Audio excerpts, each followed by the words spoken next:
नमस्कार दोस्तों, क्या आपने कभी देखा है कि कोई इंसान बार बार खाने से बचता है या जरूरत से ज्यादा खा लेता है और फिर पछताता है? क्या आप जानते हैं कि ये सिर्फ एक आदत नहीं बल्कि एक गंभीर मानसिक स्वास्थ्य समस्या हो सकती है? इस वीडियो में हम बात करेंगे ईटिंग डिसऑर्डर के बारे में, इसके प्रकार, लक्षण, कारण और इलाज।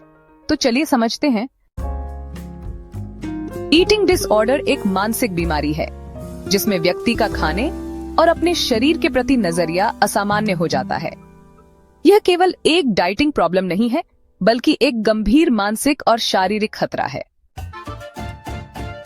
ये डिसऑर्डर किसी को भी हो सकता है, पुरुष, महिला, बच्चे या बूढ़े। इससे व्यक्ति की शारीरिक सेहत, मानसिक स्थिति और सामाजिक जीवन प्रभावित होता है।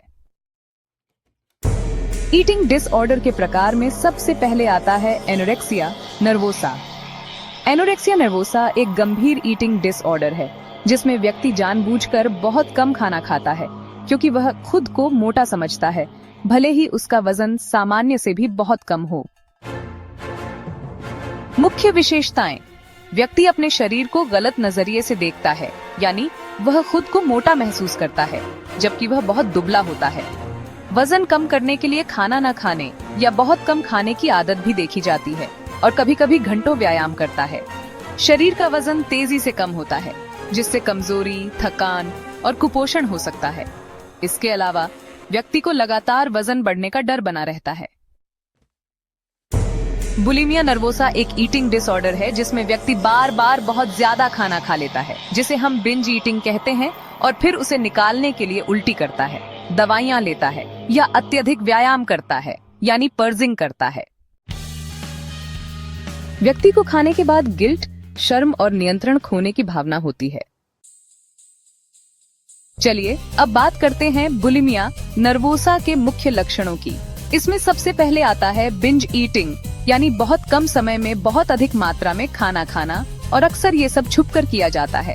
इसके बाद पर्जिंग बिहेवियर देखने को मिलता है जिसमें खाया हुआ खाना निकालने के लिए जानबूझकर उल्टी करना, वजन घटाने की दवाइयां लेना या फिर बहुत ज्यादा एक्सरसाइज करना शामिल है। इसके अलावा व्यक्ति को अपने शरीर के आकार और वजन को लेकर बहुत ज्यादा चिंता रहती है।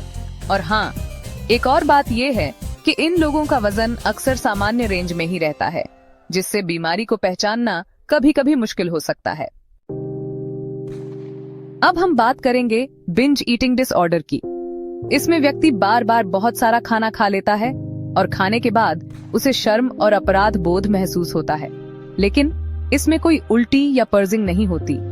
इस वजह से मोटापा, हाई ब्लड प्रेशर और डायबिटीज का खतरा बढ़ जाता है। अब जानते हैं कि ईटिंग डिसऑर्डर के कारण क्या हो सकते हैं। मानसिक दबाव जैसे कम आत्मसम्मान या परफेक्शनिज्म एक बड़ा कारण है। इसके अलावा सामाजिक दबाव भी बहुत असर डालता है, जैसे पतला दिखने की चाह या सोशल मीडिया पर आदर्श बॉडी इमेज को लेकर तनाव। अगर परिवार में किसी को ईटिंग डिसऑर्डर रहा हो तो पारिवारिक इतिहास भी एक कारण बन सकता है, और ट्रॉमा या बचपन में बुलिंग का अतीत भी इसकी वजह हो सकता है। ईटिंग डिसऑर्डर का इलाज संभव है। जरूरत है समझ, सहयोग और सही उपचार की। उपचार के तरीके हैं जैसे कि साइकोथेरेपी, जैसे कि सीबीटी, जिससे सोचने और खाने के तरीके में बदलाव आता है। फिर पोषण परामर्श, जिससे संतुलित और सही भोजन की समझ मिलती है, और दवाएं भी अगर डिप्रेशन या एंजाइटी हो तो दी जा सकती हैं। परिवार का सहयोग सबसे जरूरी है। हमारे समाज में मानसिक स्वास्थ्य को लेकर बहुत सी गलतफहमियां हैं। ईटिंग डिसऑर्डर सिर्फ खाने की आदत नहीं है, ये एक गंभीर बीमारी है। आइए हम जागरूक बने, दूसरों की मदद करें और अगर जरूरत हो